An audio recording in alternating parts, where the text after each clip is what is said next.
Assalamualaikum warahmatullahi wabarakatuh. Saya Muhammad Firdaus bin Muhammad Fazil, nombor matrik 260720, akan membentangkan tugasan individu saya yang bertajuk Prinsip dan Konsep Pembangunan.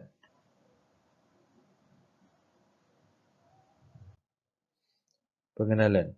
Pembangunan merupakan satu proses peningkatan yang berevolusi dan juga mempunyai perancangan yang teliti untuk mendapatkan dan juga mencapai matlabat tertentu. Selain itu, pembangunan ini juga tidak terhad hanya kepada hal-hal yang berkaitan dengan ekonomi semata. Ianya juga meliputi pelbagai bidang dan aspek kehidupan individu dan juga masyarakat. Antara ahli ilmuwan yang berkongsi pandangan ialah Todarus pada tahun 1977, yang mana beliau merupakan seorang ahli ekonomi yang terkenal, berpendapat bahawa pembangunan adalah satu proses menyusun dan mengorientasi semula sistem ekonomi dan sosial.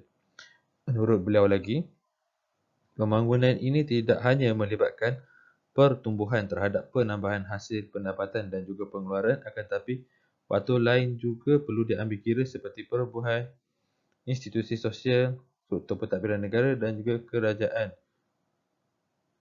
termasuklah adat resam dan juga kepercayaan masyarakat dan individu maupun kumpulan besar masyarakat.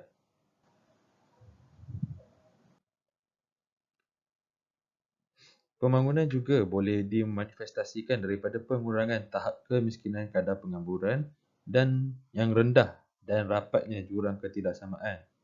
Menurut Frank, menyatakan bahawa pembangunan melibatkan perubahan struktur ekonomi, masyarakat, politik dan budaya, hasil dari konflik dan sistem yang ada dan menjana ketidaksamaan dalam ekonomi, politik dan sosial.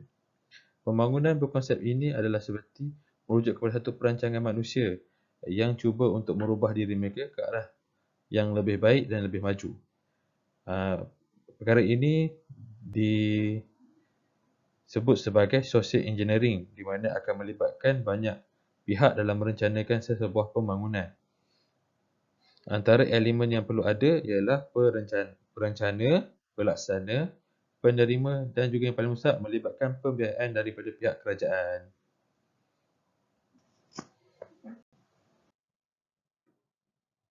Idea dan andaian terdapat pada 4 tahap, iaitu pembelajaran dan pinjaman ilmu pengetahuan dan teknologi negara maju dan dalam bahasa. Itu adalah pada tahap 1. Tahap 2, menterjemahkan ilmu pengetahuan dan teknologi negara maju dalam bahasa tempatan. Tahap ketiga, penyampaian pembudayaan ilmu pengetahuan dan teknologi dalam bahasa tempatan. Tahap keempat, penjanaan ilmu pengetahuan dan teknologi baru dalam bahasa tempatan sendiri. Ini bermaksud pada step 1 sampai step 4 menuju kepada negara-negara yang sedang membangun ini, mereka mengambil ilmu daripada luar negara dan membawa masuk ke dalam negara masing-masing. Jadi para ilmuwan di negara masing-masing itu, di negara membangun tu, akan mentafsir ilmu tersebut mengikut budaya dan adat resam mereka untuk diasimilisasikan dalam dia punya negara. Seperti Jepun, dia ambil ilmu daripada negara barat, bawa ke negara dia dan membangunkan teknologi baru yang berdasarkan budaya mereka. Masalah tahap produktiviti yang rendah. Lepas tu, pasaran dan maklumat yang tidak sempurna. Tahap produktiviti yang rendah ini adalah naik kepada tahap produktiviti di mana kadar KDNK per kapita pekerja yang kecil. Punca pendapatan per kapita rendah adalah berpunca daripada taraf kehidupan dan juga kewujudan peluang pekerjaan yang rendah. Tambahan pula, ianya boleh dikaitkan dengan individu atau kelompok masyarakat yang tidak mendapat pendidikan rendah atau tidak memperoleh pendidikan akibat faktor-faktor tertentu. Selain itu, ia adalah berpendapat bahawa negara-negara yang sedang membangun ini seringkali dikaitkan dengan istilah lingkaran syaitan yang sukar untuk dipatahkan. Hal ini bermaksud dengan andaian rantaian pendapatan yang rendah, impak kepada simpanan dan pelaburan juga rendah. Pasaran maklumat yang tidak sempurna adalah pasaran yang sedia ada dalam negara yang membangun lebih cenderung untuk tidak memberikan sebarang maklumat yang ada dengan lengkap. Selain itu, struktur pasaran atau barangan serta perkhidmatan akan dimonopoli oleh golongan yang tertentu di mana mereka akan mengawal pengeluaran barang-barang tersebut. Tambahan pula, golongan penopoli ini mempunyai hubungan yang rapat dengan agensi kerajaan atau kaki tangan kerajaan untuk memperoleh maklumat berkaitan dengan pasaran tertentu. Hal ini tidak langsung akan merugikan rakyat lain yang cuba untuk menembusi pasaran yang sama. Kadar pengangguran yang tinggi. Isu pengangguran ini tidak asing lagi dan tidak dinafikan bahawa kadar ini amat tinggi, terutama bagi negara-negara yang sedang membangun. Salah satu sebab kadar pengangguran yang tinggi ini adalah disebabkan kadar pertumbuhan tenaga buruh yang semakin ramai jika dibandingkan dengan peluang pekerjaan yang wujud adalah rendah.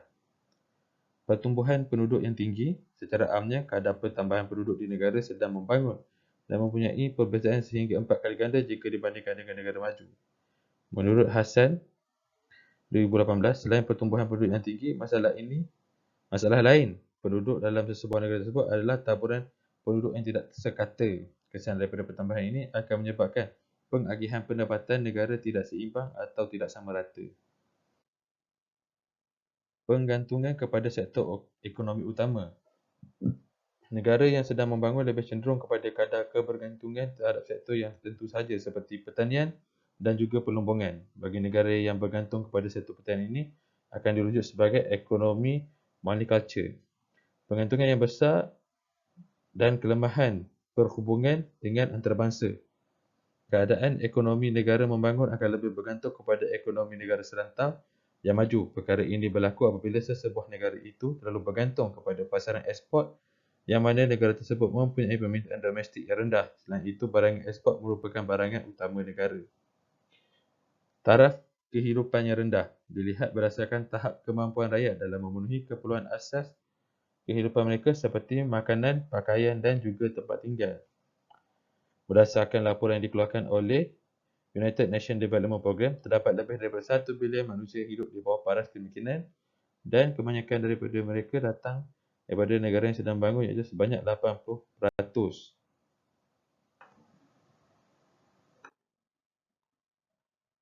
Cara-cara menyelesaikannya.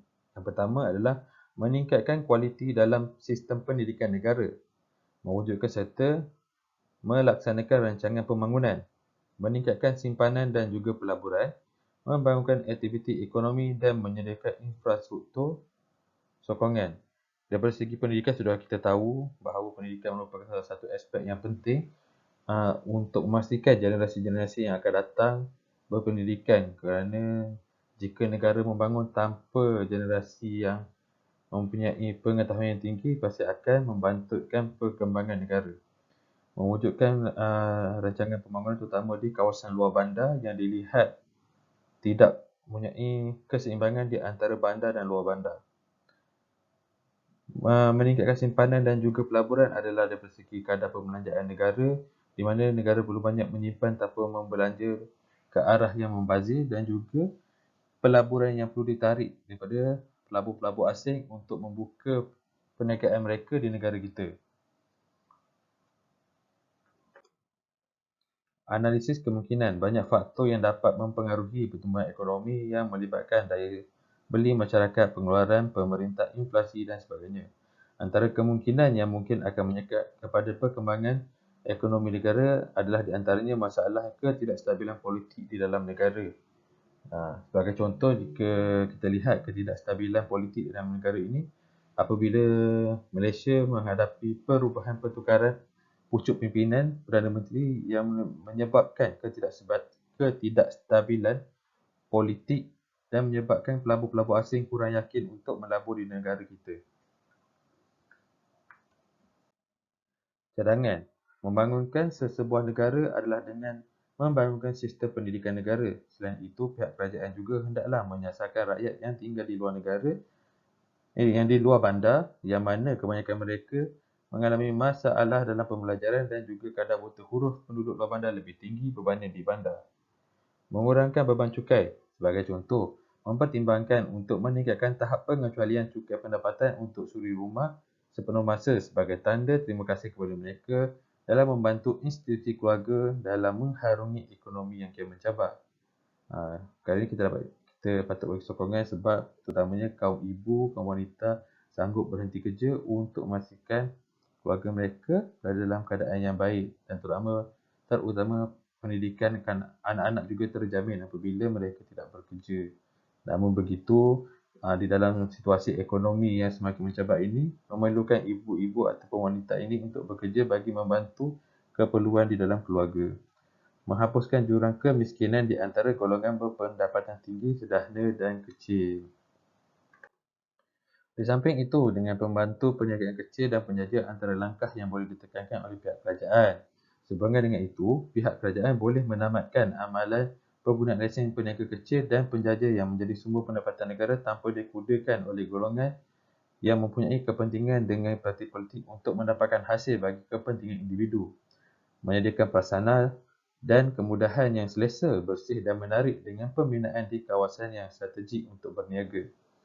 Akhir sekali, pihak kerajaan boleh melaksanakan penyusunan semula institusi masyarakat. Jika di Malaysia, dasar pembangunan nasional bermatlamat adalah meningkatkan taraf sosial dan ekonomi bagi masyarakat Bumiputera supaya lebih berdaya maju dan teguh. Kesimpulannya, dalam memastikan pembangunan negara berada dalam landasan yang benar, pihak kerajaan seharusnya mempunyai satu draft perancangan dan strategi yang kemas dengan memastikan setiap lapisan rakyat mendapat nikmat daripada pembangunan negara. Selain itu, dalam kita meneroka ilmu pengetahuan daripada negara luar, kita juga hendaklah mengkaji terlebih dahulu baik buruk ilmu tersebut sebelum digunapakai dalam negara. Hal ini supaya ilmu itu dapat mengikuti acuan baru segenap dimensi yang sesuai dengan adat dan budaya negara. Dengan kata lain, ianya haruslah mempunyai ciri-ciri yang baik yang berlandaskan agama dan menyampaikan ideologi dan sistem pembangunan berdasarkan ilmu yang diperoleh dari negara luar tersebut. Okay, sekian saja daripada saya. Terima kasih. Saya memohon maaf sekiranya ada salah dan silap dalam percakapan saya. Assalamualaikum warahmatullahi wabarakatuh.